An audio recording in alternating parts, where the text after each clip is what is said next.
இவனுங்க வேற நேரங்கட்ட நேரத்தில் கரண்ட் ஆஃப் பண்ணி விட்றானு.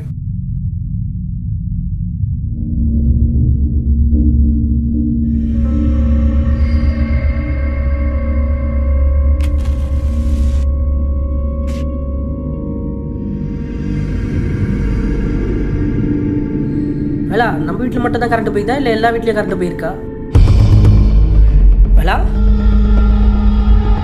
வேலா எங்கடா இருக்க? எங்கே போனா இவன்? வெளியில வேற இவ்வளோ காத்தடிக்குது. சொல்லாம கொள்ளாம இந்த நேரத்தில் எங்கே போயிருப்பான்?